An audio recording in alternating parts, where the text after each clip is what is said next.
ডাকতেছে, আমার ছেলেকে কেউ নিয়ে গেছে। কখনো কি ভেবেছেন আমরা কেমন বাংলাদেশে বাস করছি? যে দেশে মায়ের চোখে পানি শুকায় না, যে দেশে বাবারা সন্তানের কিডন্যাপের ভয়ে ঘুমাতে পারে না, প্রতিদিন চুরি, ছিনতাই আর ডাকাতির মতো ঘটনার সাক্ষী হতে হয়। এটাই কি সেই বাংলাদেশ যে দেশ আমাদের স্বপ্ন ছিল? প্রতিদিন কেউ না কেউ হারিয়ে যাচ্ছে আর ফিরে আসছে না। আমরা কি এই ভয়ের মধ্যে বেঁচে থাকবো, নাকি একসঙ্গে দাঁড়িয়ে কিছু পরিবর্তন আনবো? আজ আমি কথা বলবো এমন একটি বাস্তবতা নিয়ে যা আপনাদের হৃদয়কে কাঁপিয়ে দিবে। তাই ভিডিওটি না টেনে শেষ পর্যন্ত দেখুন, আর অবশ্যই চ্যানেলটি সাবস্ক্রাইব করে রাখবেন পরবর্তী ভিডিও পাওয়ার জন্য।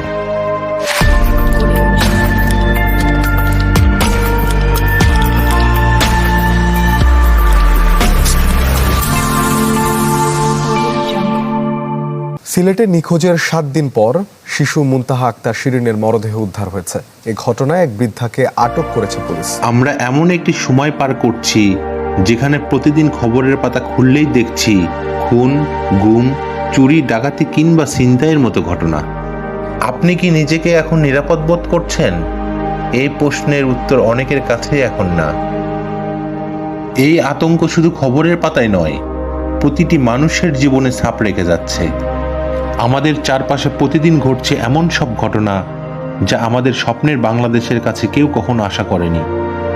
ছোট্ট শিশুটি তার বাবাকে হারানোর কষ্ট নিয়ে কান্নায় ভেঙে পড়ছে, আর একজন মা দিনের পর দিন অপেক্ষা করছে তার হারিয়ে যাওয়া সন্তানের জন্য। ভাবুন সেই মা কেমন বেদনার মধ্যে দিন কাটাচ্ছে। আমরা কি এমন বাংলাদেশ চেয়েছিলাম যে বাংলাদেশে মায়েরা সন্তানদের স্কুল পাঠাতে ভয় পাচ্ছে? আমরা কি ভুলে গিয়েছি মুক্তিযুদ্ধের সেই দিনগুলো, যেখানে আমরা একটি শান্তিপূর্ণ দেশে স্বপ্ন দেখেছিলাম? আজ সেই দেশে স্বাধীন মানুষই স্বাধীনভাবে বাঁচতে পারছে না। এই সমস্যাগুলো কি শুধুই কারো দায়িত্ব, না এটি আমাদের সবার দায়িত্ব?